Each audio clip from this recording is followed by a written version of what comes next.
Hey guys, it's Max Convexity here. Hope everyone's having a good night. Jackson, give that back to me.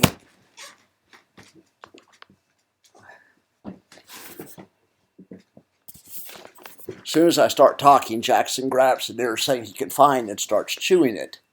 I don't think he understands who I'm talking to. Anyway, he just now grabbed my pillow. If I don't catch him, sometimes he'll have the pillow halfway chewed up by the time I finish the show. Anyway, all right, Jackson, just be a good boy. Sit down and be a good boy, okay? All right. Hey, tonight's going to be a short late night with Jackson Max. Let's look at these option positions for tomorrow. We're going to look at stock index futures. We'll start with stock index futures. All right, so I could show the chart, but there's really not much reason to. They're down 15/100ths of a point. NASDAQ and S&P and Russell. I mean, I guess I'll show the chart, but I mean, it's not going to be that interesting of a chart. So it's pretty much flat. There's NASDAQ, there's S&P, and there's Russell 2000. All right, so let's talk JEPY for tomorrow. Here's today's profit box. They missed it by a mile, unfortunately. The NASDAQ one came closer. The QQQY almost got there. And the Russell, which is the IWMY, was nowhere close. All right, so we'll just start with Russell. Russell's probably the problem child this month. Let's look at the option positions. Now, I've already done the math and everything. You guys don't have to sit through that. I don't know why this one's bigger, why this line's bigger on that. Anyway, who knows? Maybe I accidentally changed it over here or something. It's supposed to be on 10. Oh well. All right. So these guys sold 498 options at the 1920 strike price. All right. 1920 being the strike price is also the max profit. When you sell an option, the sold strike is always your max profit. Okay, so we know 1920 is our max profit. We don't even have to know how to do math. But to figure out where our break even is, we have to know how much we sold the option for. So we got $13.27. So 1920 less 13.27 comes to 1906 and change. All right. So it also not so anything. So these guys are going for 660,000 tomorrow, which is 69 basis points. That's actually a lot of money. They got 70 basis points up here on this day. What day was that? That was on the 8th. That was the Friday before last. Right? Yeah. Anyway, so that was a nice capture there. But other than that, they've had a dismal month. It's not been a great month for this one. All right, so let's talk about the profit box. So we need to draw the profit box. The top of it needs to be at 1920. The bottom of it needs to be at 1906. Really 1907, call it.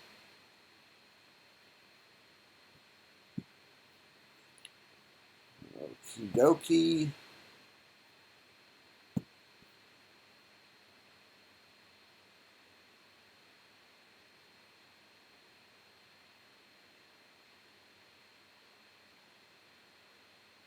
Okay, now here's an example.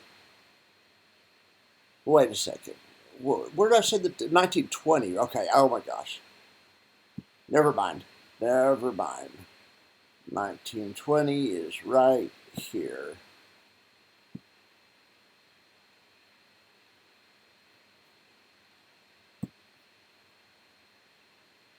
And then 1906, 73 is right about here.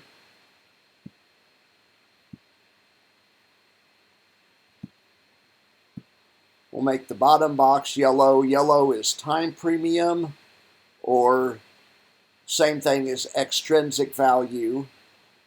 And it could also be thought of as the out of the money part of the option. The green part is called intrinsic value, and it's the in-the-money part of the option. So visually, that goes from wherever the close was, because we assume these options were sold on the close. They aren't, but they're close to the close. So we just use the close for the price that the market was at when we sold the option. So the market was right here around 1912, 1913, something like this, towards the end of the day when these guys sold the option. Well, they sold the option at the 1920 strike price. 1913, and the difference between 1913 and 1920 is 7 points. Okay, well, that's good. What does that mean? Well, here it is, 6.83 points. It's right here. That's the intrinsic value. That's how much the option is in the money. That's intrinsic. Extrinsic is everything else. So to figure out the extrinsic, all you need to know is the intrinsic, and then you subtract it from the total cost of the option. The difference is the extrinsic, or the out of the money part. The out of the money part's important because the extrinsic always goes to zero by the end of the day tomorrow. At expiration, extrinsic always goes to zero. Doesn't matter if the stock goes up 1,000,000 points or goes down 1,000,000 points. Extrinsic is always zero, and all that will be left tomorrow is intrinsic. And all that intrinsic is the difference between the strike and wherever the market for Russell ends up tomorrow. So if the market for Russell ends up at 1910 tomorrow, okay, extrinsic will be zero, intrinsic will be 1920 less 1910, so it'll be 10. Intrinsic is 10, extrinsic is zero, so the total options cost will be 10. Now we sold it first. We sold it for 13. So in this case, if the market goes to 1910 tomorrow, we'll have to buy the option back for 10, leaving us a $3 profit. 3, of course, is 300 in option numbers. So then you would multiply 300 times 498. That's like, 15,000, something like that, a little bit less. All right, but that's just in that example. If the option closes out of the money, and out of the money means above 1920, because these are puts. And I know this is complicated. I get confused on this. When you say in the money and out of the money, you always say it from the person's standpoint that is buying the option. So a put expiring out of the money, that means out of the money for somebody that bought the put. They want it to expire under 1920. That's where they're trying to get to go. If the market goes to 1930 tomorrow by expiration, we know extrinsic zero because it's always zero. It doesn't matter where it goes. And intrinsic is the level it's at minus the strike price, but unless it's not in the money. And if it goes to 1930, it's going to be worth zero because it's out of the money for a put. For the put to be in the money, it would have to go to 1910 or 1900. And then you could calculate the intrinsic from that. But the extrinsic is always zero if it's out of the money. And then if it's in the money, intrinsic is just the difference. All right, so anyway, let's go and let's look at the next one. JEPY. All right, these guys sold 226 puts for tomorrow at the 47.50 level. All right, so the two numbers we really need to pay attention to are what the strike price is, because that's our max profit, so it's 47.50. Then we need to look at how much we received for the option. We'll just call that 17 bucks. The difference is 47.33, okay? So we just need to draw the profit box between 47.33 and 47.50. Let's do that. Of course, JEPY trades SPX options. All right, so 47.50.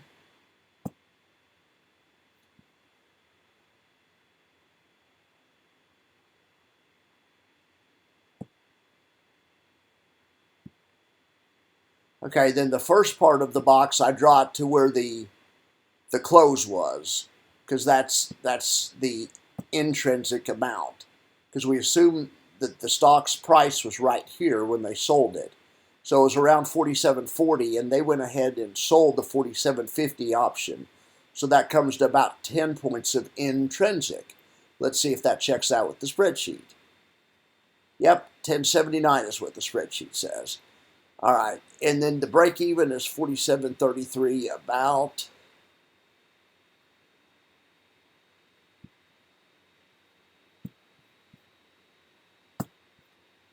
So now I get a line down here at 47.33. It's actually 32.78. I'll try to get close.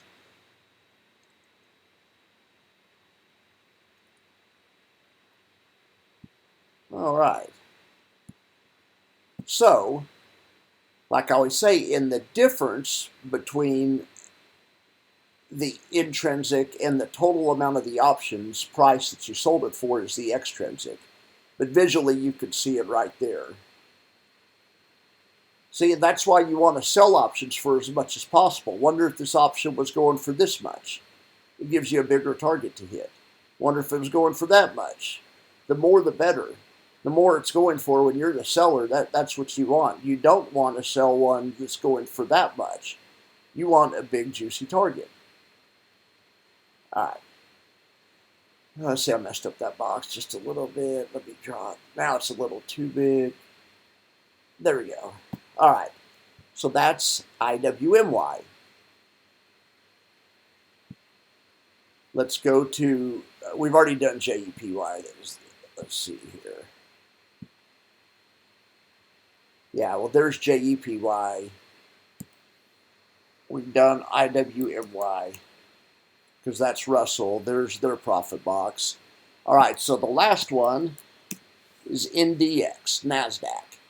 All right, so let's look at the spreadsheet and see what we need to determine. The amount of contracts sold really doesn't matter. I mean, it doesn't matter to me. That's just a calculation used to figure this profit. We need to have it there, but all that I concentrate on is the strike price, okay? They sold the 16,780, okay? And they got $77 for it. 77 and change, but just to make the math easy, 16,780 is the max profit. You take 77 away from that, and you got 16,703, okay? So that's where the profit box needs to be, between 03 and 80. And I'm just rounding up. These pennies don't really make a difference for the sake of this profit box.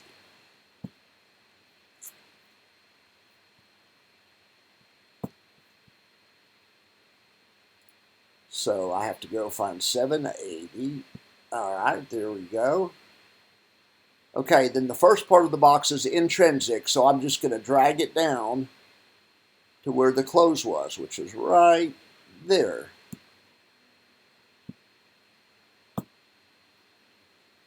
Okay. Then it was 77 points, so I need to make the box a total of 77 points tall. So that goes from 80 to 3. Yeah, to 803, right? Let me check that. Yeah, it's 702.68, but I said 703, 702.68. You know what I mean.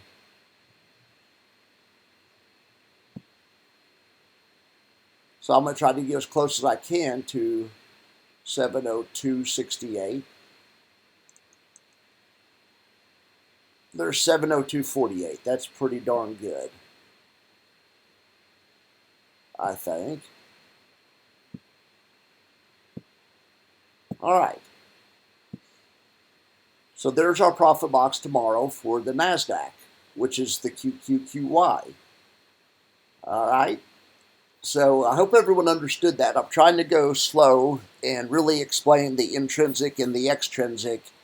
It really helps things out a lot when you understand that the extrinsic's always going to go to zero, no matter where the market goes. The option's only going to be worth intrinsic at the end of the day. The option seller knows this. The market maker knows this. You know, that's why options usually run expensive. The market makers and the professionals are usually the ones that sell options. So they're going to demand a premium or they just won't sell them. So they're going to, they're going to demand a pretty good price. And if the price gets too low, The market makers and the professionals they just won't sell them. They'll just sit on their hands. They don't have to do this. The market makers do have to make a market, but hedge funds and there's people that sell options, not just Defiance. There's people a hell of a lot bigger than Defiance that sell options all the time for income. Insurance companies, Warren Buffett's company, lots of places do it, banks, and they just won't do it when the volatility gets too low. On Defiance, people are griping, and it's understandable because the dividend's gone down. Defiance hasn't cut the dividend. They don't promise any particular dividend. They just pay out whatever they make. So, but people that don't understand that, they think that Defiance is cutting the dividend because their strategy's messed up or whatever. They invent all kinds of scenarios in their head, but it's just not the case. Volatility goes down, and it makes the amount of money that these guys are able to capture go down. And you can visually see that when you look at these profit boxes, and they get smaller. It's hard to see in this scale. But anyway, usually the higher that you get towards the top, these boxes get shorter. I mean, especially right at the top, because when there's something right at the top, it means they've been going up for a long time. When the market goes up, volatility decreases, so the price they could sell these options for go down. As the market comes down, look, then the size of the boxes increase. Especially after a big drop. Look how big these boxes are down here. But then you watch, after a few weeks of going up, these boxes will start to get pretty small again. That's just the nature of the beast. That's the way it works. The professionals know this. And so there are lots of professionals that only sell when the volatility is at a certain level. If the volatility isn't high enough, they won't just quit selling. Now, there's probably people that wish Defiance would do something like that. They would engage in more market timing. Or I get the question all the time, why doesn't Defiance, not sell a put whenever we're in a downtrend? But they don't. This has nothing to do with market timing. This is a premium collection strategy. They're trying to gather as much extrinsic premium as they can.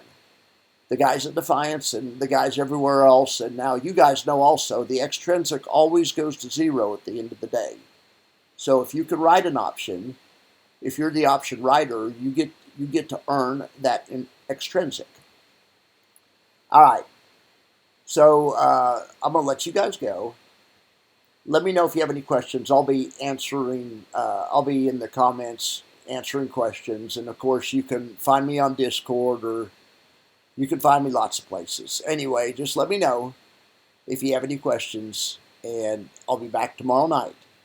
Thank you very much, and have a wonderful evening.